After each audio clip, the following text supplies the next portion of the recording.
Oke kawan-kawan, bertemu kembali di channel kami Podcast Asik. Dalam sesi kali ini kawan-kawan, kami tertarik mengulik terkait darurat judi online di Indonesia, di mana saat ini kan judi online masih masif di masyarakat, walaupun pemerintah pusat, pemerintah daerah, semua sudah melakukan hal-hal positif untuk mencegah judi online ini. Nyatanya saat ini kawan-kawan, terasa tidak ada perubahan di masyarakat.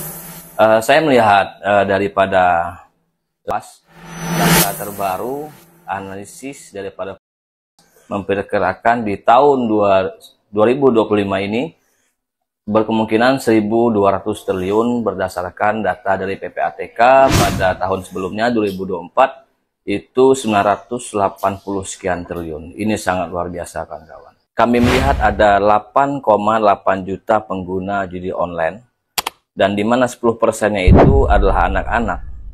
Dan berkemungkinan besar dari putaran judi online tersebut, masyarakat ekonomi menengah ke bawah. Dan ini berdampak terhadap ekonomi kita Indonesia. Kenapa? Ketika seseorang yang punya uang 100.000, mereka rela uang itu diputar di judi online dan habis, berdampaknya kenapa? Bagi pedagang di pasar tidak ada pembeli. Seandainya 100.000 itu mereka beli sayur, beli bensin, beli daging, beli hal-hal pokok makanan, maka uang itu akan berputar di pasar. Ketika masyarakat Indonesia rela habis di judi online dan putaran pasar tidak bergerak, dikhawatirkan pasar akan melemah, dan ketika melemah, para pengusaha akan mengalami kebangkrutan. Endingnya, negara kita juga bisa terancam kawan-kawan ketika ekonomi kita melemah. Hal ini harus kita speak up bersama, berpikir bersama terkait bahaya judi online ini, apalagi kepada anak-anak. Di mana saat ini tidak menutup kemungkinan anak-anak kita juga terdampak daripada judi online tersebut. Yang dikhawatirkan lagi mereka tidak mau belajar. Itu tidak menjadi generasi emas, dan bahkan menjadi generasi cemas, dikarenakan saat ini perusahaan dunia sudah mengganti karyawannya dengan AI yang lebih bermanfaat, efisien, tidak ada penuntutan. Dan bagaimana negara kita? Bakal banyak manusia nggak dibutuhin lagi 2030. Waktu lu tinggal 5 tahun. Ini for real. Orang banyak yang mungkin bercanda ya gue ngomongin arogan, ala masa sih. Buktikan gue. Semua yang ngelinting rokok, semua yang di pabrik itu akan hilang by 2030. Karena Moore's Law tuh cepat sekali bro. Bener. Kalian akan kaget. Ini pun kalau lu bawa tahun 2007, lu kira gue sihir bawa ini. Iya. 2007 doang, nggak lama. Jadi kalau lu pikir 2030 lu masih punya kerjaan. Ketika kita berbicara Indonesia adalah negara geografisnya adalah pangan. Ketika semua masyarakat Indonesia sudah mau turun untuk menjadi petani, menggarap lahan, pangan dunia, mudah-mudahan Indonesia bisa bangkit. Namun saat ini kami meragukan kawan-kawan, karena sebagian daripada kita lebih senang bermain TikTok, menghabiskan waktu jadi online, dan itu tidak menambah critical thinking bagi generasi penerus. Dan oleh karena itulah, marilah sama-sama kepada tokoh agama, tokoh masyarakat, pemerintah untuk mencerdaskan dan mencerahkan masyarakat agar bahaya judi online ini bisa terhindar. Bagaimana kita mempertahankan NKRI kita ini, sementara ada peneliti yang mengatakan 2030 Indonesia akan bubar.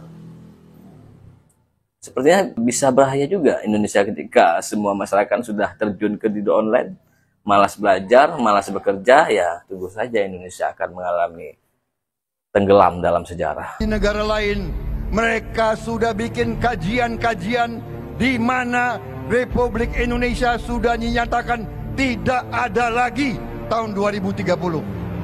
Boom! Mereka ramalkan kita ini bubar. Kenapa masyarakat Indonesia ini cenderung senang bermain judi? Saya juga baca kan judi itu kan betulnya dopaminnya jadi rilis ya dok ya? Iya, game soalnya, adrenalin rush. Ya. Jadi ada mereka bisa kecanduan. Kalau orang udah addicted ke judi, kenapa dianggap menyenangkan? Karena ada adrenalin rush. Yeah. Dan semua orang tuh suka bertanding. Bukan hanya judi sebenarnya. Itu tuh mirip-mirip sama kita, yuk menurut kamu Liverpool MU menang mana nih? Yang kalah push up. Orang tuh suka seperti itu. Kita tidak menutup kemungkinan bahwasanya Indonesia punya histori judi yang luar biasa masif. Diawali pada era 80-an, itu ada judi dan sampai di tahun 2000 berganti kepada online melalui internet, khususnya di warnet-warnet, dan sampai saat ini karena masyarakat Indonesia sudah hampir 80% sudah menggunakan gadget, maka promosi judi online dan pengusaha judi online ini masif di masyarakat, menjanjikan dengan keuntungan yang tinggi, dengan mudah mendapatkan uang. Psikologi masyarakat Indonesia ini mudah sekali untuk dipengaruhi, dikarenakan pertama, hadirnya media sosial, brainrot, kebanyakan dopamin kita habis nonton TikTok dan lain sebagainya, sehingga kita untuk berpikir kritis itu sudah nihil. Dan disitulah judi online itu merasuk ke dalam alam bawah sadar kita, menawarkan permainan tapi menghasilkan cuan. Ini yang muncul angka. Kebodohan para penjudi adalah kalau angka muncul 10 kali, mereka berpikir secara insting yang ke-11 akan muncul gambar. Inilah yang disebut dengan gambler's fallacy. Kesalahan berpikir bahwa mereka bisa merancang sistem untuk menang. Irrational belief inilah yang bikin penjudi ngerasa punya percaya diri dan kendali atas sebuah permainan. Padahal faktanya, judi adalah peristiwa acak yang disetting bandar supaya pemain ngerasa punya kemenangan palsu. Yang dikhawatirkan ini sampai kepada anak-anak. Tidak menutup kemungkinan negeri kita ini akan hancur dengan judi online, dengan jajahan judi online ini tersebut, kawan-kawan. Kenapa? Karena masyarakat kita SDM-nya saat ini, mohon maaf dengan segala hormat ya, masih dikatakan SDM rendah. Mereka tidak memahami literasi keuangan. Mereka tidak menyadari akan dampak-dampak negatif daripada media sosial. Jadi pakai pinjol untuk judi online. Tapi kalah, nggak menang. Pertama menang, dikasih menang dulu 1 juta. Oh, 1 juta. Berarti kan udah balik modal ya. Terus main lagi, dikasih menang lagi, tapi nggak banyak. Main lagi tapi kalah, main lagi kalah. Jadi penasaran, main, tapi banyak kalahnya. Modalnya habis, cari uang lagi, main lagi, menang sedikit, ditaruh lagi, dipakai lagi, habis lagi. Jadi awalnya karena penasaran itu ya? Iya, karena ngeliat temen menang, kok enak ya? Kok main gini enak sih, dapat duit begitu dong, kok bisa dapat duit double gitu kan? Balik modal. Dan cepet lagi ya, dan cepet itu dapetnya. ya? Kawan-kawan, jika kita pembahasan judi online ini kan baru-baru ini ada sekali pada bank daerah di Provinsi Jambi yang menggelapkan uang nasabah sekitar 7 miliar lebih. Ini kan orang pintar juga, kawan-kawan. Dan juga ada pengusaha-pengusaha yang middle class ya runtuh sekarang. Bagaimana karyawannya, bagaimana rekan bisnisnya. Saya juga hancur dalam dunia usaha gara-gara rekan bisnis saya bermain judi online. Ketika saya mengirim barang kepada teman saya tersebut, lancar, kemudian dia bangkrut dengan judi online, ya saya terdampak, dan saya terdampak bangkrut juga. Dan bagaimana karyawan ini? Mereka cari lapangan pekerjaan. Sementara kehidupan saat ini tinggi, bagaimana anak-anak ingin sekolah? Dan ini harus kita pikirkan bersama, kawan-kawan. Apakah peran pemerintah sekarang sudah tepat? Ya, sudah tepat. Mencoba menghapus daripada situs-situs judi online dan menangkap influencer yang mengiklankan judi online. Tapi apakah itu sesuatu hal yang bisa merubah keadaan? Ya belum juga, karena kesadaran masyarakat Indonesia belum sadar akan bahaya judi online. Kemarin kan pernah kita lihat berita, ada seorang anggota Polri yang dibakar istrinya gara-gara uang gaji apa lain sebagainya itu ya dihabiskan di judi online. Kasihan kan?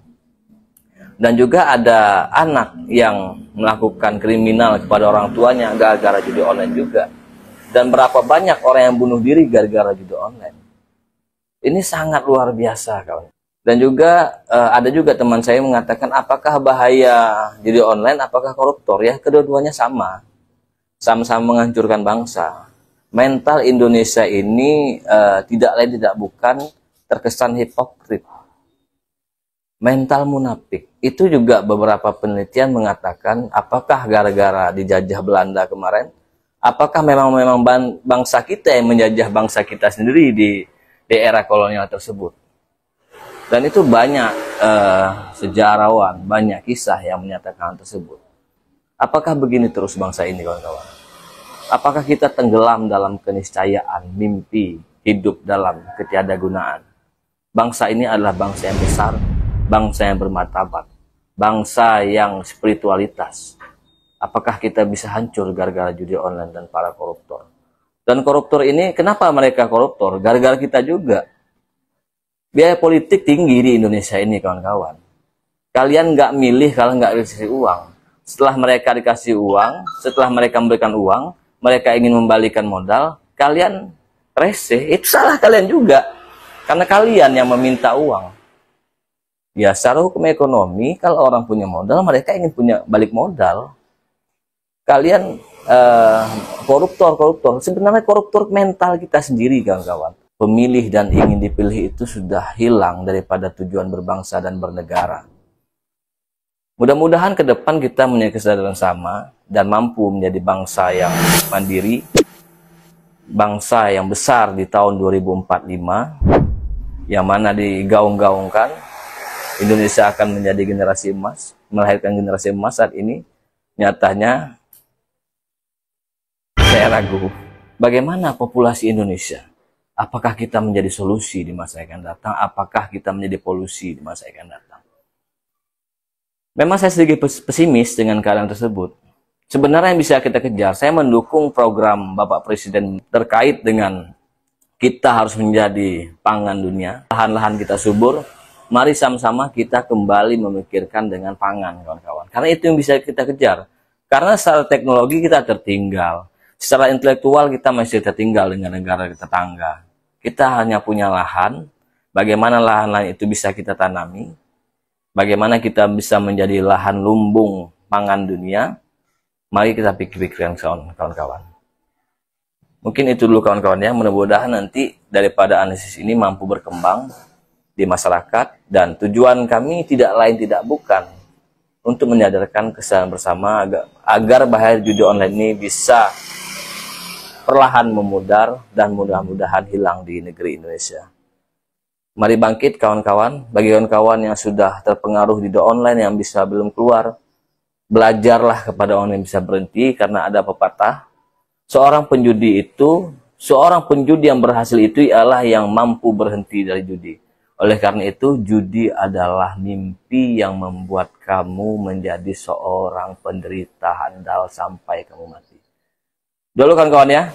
Assalamualaikum warahmatullahi wabarakatuh. Kalau yang belum pernah main, jangan pengen lu mau ngerasain mau apa, kena lu pasti sama slot tuh. Kena pasti. Nggak ngerti tuh, gue juga ada hipnotisnya. Cara terbaik menurut matematika untuk memenangkan judi online yang berupa slot ya adalah dengan cara kalian nggak main sama sekali. Itu udah cara paling benar.